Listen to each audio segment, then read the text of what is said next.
Good morning to everyone. I want to thank Lindy and the Harkin on Wellness Committee for inviting me. She invited me a year ago, and of course, we had the pandemic and couldn't do the symposium. And I just wanted to make a comment about how this talk has changed over the last year. A year ago, I would have presented this data very, very differently. But given how the COVID pandemic has affected our health and healthcare system and how it's really highlighted the discrepancies in healthcare in our country, I really wanted to bring forth a talk that made you think and contemplate where we are as a species in relation to each other, as well as our relationship to the earth. So thank you for inviting me, and I hope you enjoy the next 15 minutes. I want to introduce you to Dana. Dana is a 35-year-old single mother of 2 young children, working 50 hours per week, earning just over slight minimum wage. Dana was diagnosed with high blood pressure, type 2 diabetes, and she is overweight by about 50 pounds. Dana has difficulty sleeping. She does not have the time or energy for exercise, and her social support network is limited to her mom, who also struggles with diabetes, high blood pressure, and heart disease. Dana is on multiple medications and takes her medications, but only when she can afford to buy them. Dana's 2 children are both overweight. One has attention deficit disorder and asthma. Oh, did I mention that she and her children live next to the freeway? Her other child has developmental learning disabilities and was recently diagnosed with fatty liver disease. Dana was also recently diagnosed with breast cancer. Dana loves her children, and she is trying to do the best she can. Dana lives in a small apartment in a medium-sized city and relies on public transportation to get to work. Her closest, quote, food source is a mini mart several blocks from her apartment. Dinner might be a slice of pizza or a Snickers bar and Doritos with a Coke. It depends on the special of the week. She has little access to any type of fresh, unprocessed food. She used to occasionally fish in the local river to supplement her diet, but the fish are now scarce because of pollution from industrial and agricultural contamination. Dana is worried and scared. She worries about dying from her breast cancer. She worries about caring for her children and her children's safety. She worries about becoming infected with the SARS-CoV-2 virus, knowing that she is at higher risk for infection, hospitalization, and death. Dana is living chronically in fight or flight mode. We are here to discuss food as medicine. Now, don't get me wrong. How we nourish ourselves is incredibly important when it comes to health and wellness. But the root of our chronic health problems goes much deeper than just food. We are confronting a planetary reality of climate change, species degradation, increasing malnutrition, both under and overweight, increasing socioeconomic discord, and a greater burden of chronic, mostly preventable disease than has ever been witnessed in human history. These are not separate issues, but are intricately intertwined. We can't solve one without addressing all the others. Cell biologists have always known that when a cell is ailing, we need to look to the environment to see what's wrong. And I really want to look at a cellular level and move out towards the universe. Let's look at our environment. And we'll start with our microscopic environment and move to our planetary environment. Our microorganisms are ailing. Our own microbiome, which is the aggregate of all bacteria, fungi, and viruses that reside on or within us, are ailing. Our soil is ailing. We're depleting nutrients from our soil. Our plants are ailing. We're losing plant diversity and the nutrition of plants is declining. Our animals are ailing. Our domesticated animals are becoming sicker and fatter in parallel with humans. Humans are ailing. We have more largely preventable chronic disease than we have ever seen in the history of humankind.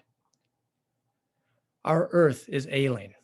Record heat, increasingly intense weather events, and warmer oceans. All of this is intricately interconnected. We don't improve human health without improving microorganism health, plant health, animal health, or Earth health. Quantum physics. What quantum physics tells us is that the universe is a multidimensional, unified whole, and that all of us and everything are intricately connected. This is a fact. This is quantum physics. Our reductionist view that the whole is equal to the sum of the parts is no longer valid. So if the universe is a unified whole, then it follows that solutions to our problems must come from a unified, holistic perspective. No longer is it acceptable to look at human health as just a food problem, an ethnicity problem, a morality problem, or an income problem. We must look at human health as a reflection of the health of the earth. What is good for the earth is good for human health, and vice versa. Sustainable or regenerative agriculture practices, conservation of resources, compassion and care for all sentient beings. Let us look to nature for the solution.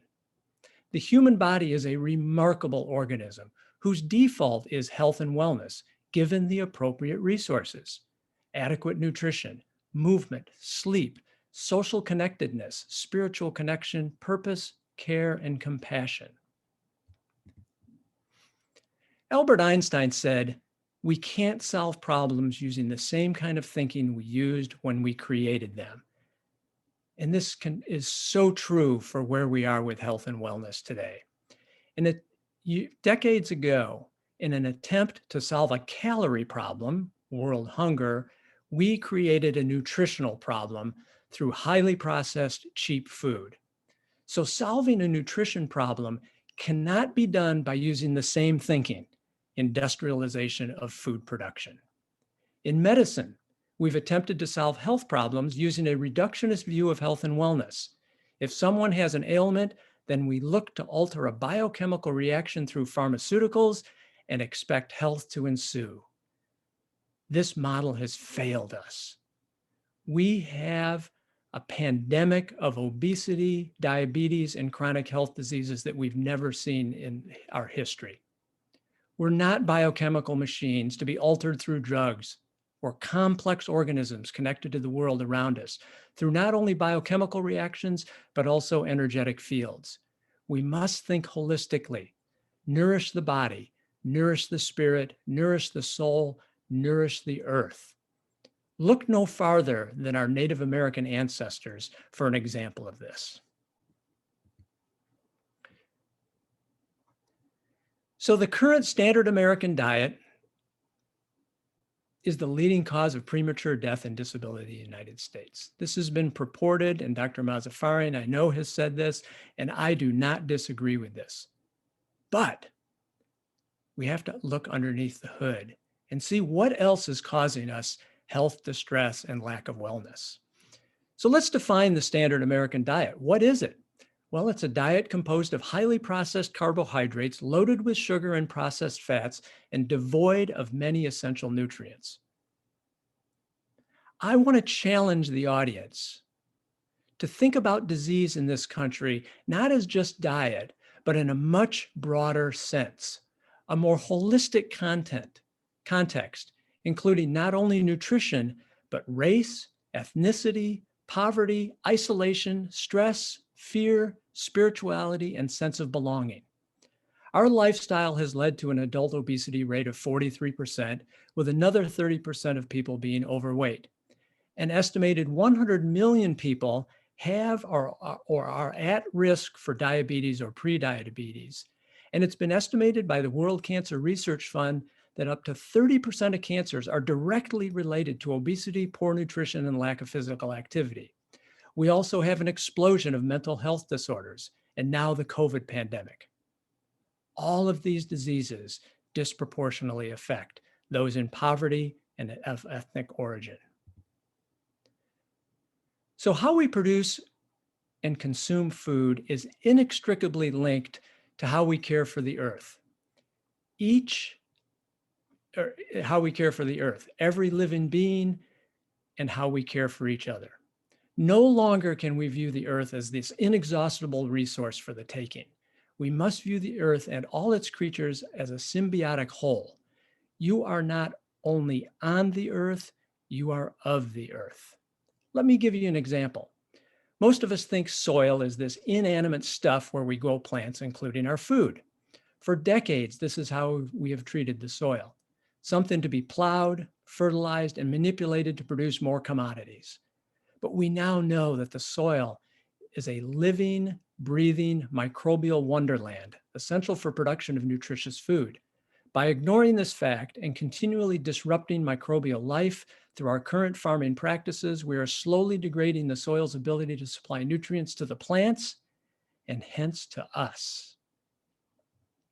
Another example is the aggregate of bacteria, fungi, and viruses that live on or within us, the human microbiome. They are dependent on the nutrients we ingest for their life, and we are dependent on them for our health and well-being. By disrupting the microbiome through highly processed foods, environmental chemicals, and medications, we disrupt this evolutionary homeostasis essential for health. Everything is interconnected.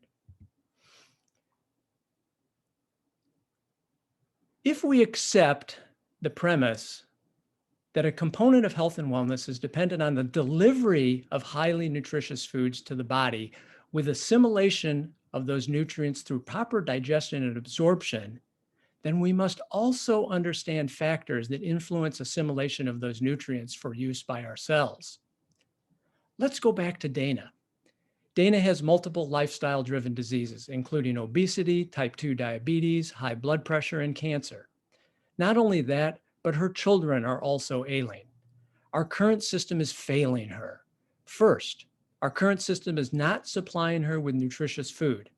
Calories, yes. Nutrition, no. But we not only have a production problem, we have a delivery problem. She has nowhere close by to buy fresh food. Second, even if we were to provide her with fresh, nutritious food, she might have an assimilation problem. She lives in a constantly stressful environment, worry about her children, worry about her children's safety, maybe even worrying about housing or food insecurity. She is sleep deprived. Her microbiome is unhealthy, and she's isolated with little support.